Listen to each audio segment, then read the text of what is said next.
ọmọ wíńtà mo tún dé ẹ̀sìn mi rè Maryland o nílé ọmọ mi o. àmọ́ àṣìṣe mi o àyànṣínà mi ọmọ Gbádégẹ̀ṣin o. Azeez ìnílájà bí ọmọ mi Àkànní Sẹ́mi o. oríta ẹ lágbà o kó tágbà dà o àmọ́ àṣìṣe mi o. báwo ní kan àgbà bí ewé là á rí. bó bá wá dàgbà títí títí títí kò ní nǹkan àgbà o àmọ́ àṣìṣe mi o ọmọ Gbádégẹ̀ṣin o. ọmọ Àkàndé tó dolóògbé ń jọ sí ọmọ Àdégún Arẹ̀lú o àmọ́ àṣìṣe mi o.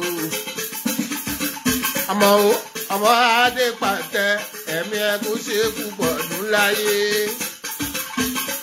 ọmọ Olúkòkun o ọmọ Olúkòkun o.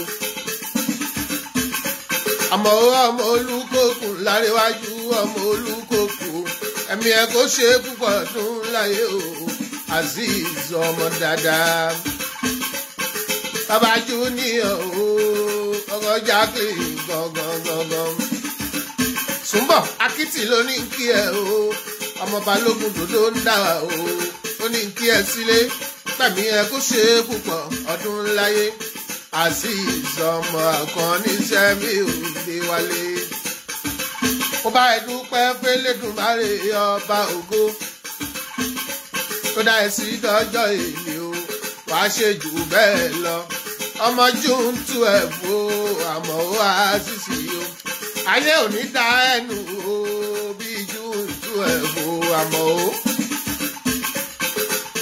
Abíọ́dún Sólùwádé ló ní kí ẹ o àmọ́ àṣìṣe mi o. gbogbo èrò l'Amẹ́ríkà o wọ́n kí ẹ Azeez o. wọ́n ní kó gùn lẹ́mìí kó lálàáfíà. àlùlà fọ́mọ onílù o àlùlà fọ́mọ onílù o àlùlà fọ́mọ onílù o. wàá kéré ọjà délé àmọ́ àṣìṣe mi o ọmọ Gbádégẹ̀ṣin o. nítílé mọ́dà ẹ ó ń pẹ̀pẹ́ o àjàmọ́ òjò korogodo bí ogun jàlú oníṣàárẹ̀ láéláé. Azeez o congratulations àmọ́ Adé.